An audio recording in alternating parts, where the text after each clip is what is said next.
ఒక విచిత్రమైన పరిస్థితి ఏంటంటే అన్య మతాలకు సంబంధించి అంటే మైనారిటీ మతాలకు సంబంధించి అది మన దేశంలో మైనారిటీలు కానీ ప్రపంచవ్యాప్తంగా వాళ్ళే మెజారిటీలు క్రైస్తవం గురించినో ముస్లిం గురించినో మాట్లాడితే మత సహనం అంతరించిపోతుంది దుర్మార్గమైన మాటలు మాట్లాడుతున్నారు ఇట్లాంటి వాళ్ళని ఎట్లా కంట్రోల్ పెట్టరు అని మాట్లాడతారు మన దేశంలో గుడ్ ఖచ్చితంగా ఆ మాట అనాలి. అట్ ద సేమ్ టైం ఆయా దేశాల్లో సీరియస్ పనిష్మెంట్స్ ఉంటాయి. ఫత్వాలే జారీ చేసినటువంటి పరిస్థితులు చూసాం.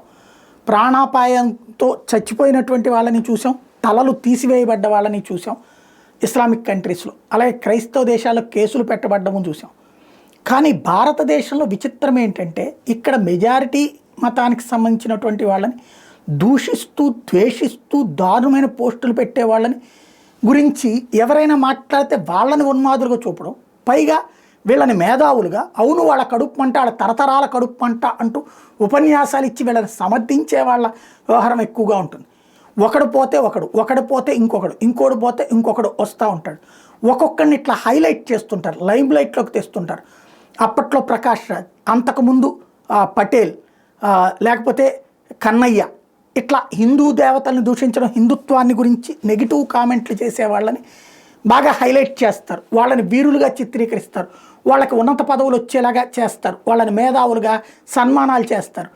వాళ్ళని గురించి జనాలు చిరాకపడి వదిలేయటం ప్రారంభించగానే మళ్ళీ ఇంకొకడు పుట్టుకొస్తుంటాడు. ఇప్పుడు ఈ స్టాండప్ కమెడియన్ కునాల్ మొన్న షిండే గురించి చేసినటువంటి వ్యాఖ్యలు ఒకటైతే దాంతో వచ్చిన పబ్లిసిటీతో ఇక మళ్ళీ రెచ్చిపోవడం ప్రారంభించాడు.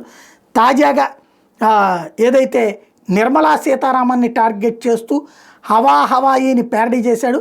ఆప్కా ట్యాక్స్ కా పైసా హో రహా హవాయి అంటూ జనాలు కట్టే పన్నుల డబ్బులు గోల్మాల్ అవుతున్నాయి అంటూ వీడియో చేసుకుంటూ వచ్చాడు. అలాగే ట్రాఫిక్ బడానే ఏ హై ఆయి, బ్రిడ్జెస్ గిరానే ఏ హై ఆయి, కెహతే ఇస్కో తానాషాహి, అది ఉన్నదే ట్రాఫిక్ కష్టాలు పెంచేందుకు, బ్రిడ్జిలను కూలగొట్టేందుకు, నియంత్రణతో అంటారు దాన్ని అంటూ వ్యంగ్యాస్త్రాలు విసురుతూ చేసుకొచ్చాడు. ఇప్పుడు అతన్ని ఎవరైనా ఏమన్నా అన్నారంటే కనుక ప్రజాస్వామ్యంలో భావ ప్రకటన స్వాతంత్ర హక్కుకు భంగం కలిగిస్తున్నారు, బడుగు బలహీన వర్గాలకు అన్యాయం చేస్తున్నారు, దారుణమైనటువంటి పరిస్థితులు రాష్ట్రంలో ఉన్నాయి అన్నటువంటి కోణాలు, దేశంలో ఉన్నాయి అన్నటువంటి కోణాలు ప్రపంచవ్యాప్తంగా చూపిస్తూ ఏ అమెరికాలోనో ఏ ఐక్యరాజ్య సమితిలోనో ఇట్లాంటి వాటిని అసహనంగా చూపెడుతూ భారతదేశంలో మత స్వేచ్ఛ లేదంటూ ఉపన్యాసాలు ఇప్పిస్తారు.